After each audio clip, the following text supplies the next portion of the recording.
আসসালামু আলাইকুম এভরিওয়ান। আজকে আমি আপনাদেরকে এই ভিডিওতে দেখিয়ে দিব যে আপনারা আপনাদের ফেসবুক আইডি অথবা ফেসবুক পেজে কোনো ভিডিও আপলোড করেছেন, ফেসবুক কর্তৃপক্ষ সেই ভিডিওকে কপিরাইট ধরেছে কিনা এটি কিভাবে দেখবেন আজকে আমি এই ভিডিওতে দেখিয়ে দিব।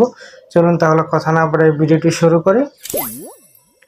প্রথমে আপনারা আপনাদের ফোন থেকে আপনাদের যে ফেসবুক আইডিটি আছে সেই আইডিটি প্লে স্টোরে গিয়ে আপডেট করে নেবেন। আপডেট করে নেওয়ার পর ফেসবুকে চলে যাবেন। ফেসবুকে চলে আসার পর এখান থেকে আপনারা আপনাদের যে প্রোফাইল যে আছে সেই প্রোফাইলের উপর ক্লিক করে দিবেন, অথবা 3 ডট লাইন আছে যাদের, তো 3 ডট লাইনে ক্লিক করে দিবেন। ক্লিক করে দেওয়ার সাথে এরকম একটি ইন্টারভিউ চলে আসবে। এখান থেকে একটু স্ক্রল করে নিচের দিকে আসবেন। নিচের দিকে আসার পর এখানে দেখতে পারবেন যে হেল্প অ্যান্ড সাপোর্ট নামে একটা অপশন আছে, সেই অপশনটিতে আপনারা ক্লিক করে দিবেন।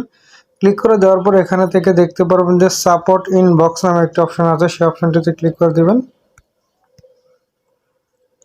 ক্লিক করে দেওয়ার পর এখানে দেখতে পারবেন যে ইউর অ্যালার্ট নামে একটা অপশন আছে, সেই ইউর অ্যালার্টে ক্লিক করে দিবেন। ইউর অ্যালার্টে ক্লিক করে দেওয়ার সাথে সাথে এখানে দেখতে পারবেন যে আপনাদের আইডি শুরু থেকে এখন পর্যন্ত যতগুলো ভিডিও আপলোড করেছেন এবং ফেসবুক কর্তৃপক্ষ কোন কোন ভিডিওটি কপিরাইট ধরেছে সকল ভিডিও কিন্তু এখানে শো করবে। আমার এখানে কোনো ভিডিও নাই, তাই আমার এখানে শো করতেছে না। যাদের এখানে শো করবে তারা এখান থেকে দেখে সেই ভিডিওগুলোকে ফেসবুক থেকে ডিলিট করে দিলেই সেই কপিরাইট কিন্তু ভিডিওটি ডিলিট হয়ে যাবে।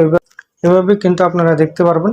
সকলকে ধন্যবাদ সম্পূর্ণ ভিডিওটি দেখার জন্য। ভিডিওটি দেখে যদি আপনাদের ভালো লেগে থাকে এবং নতুন কিছু শিখতে পারেন তাহলে আমার ভিডিওতে একটি লাইক দিয়ে আমার চ্যানেলটি সাবস্ক্রাইব করে পাশে থাকবেন।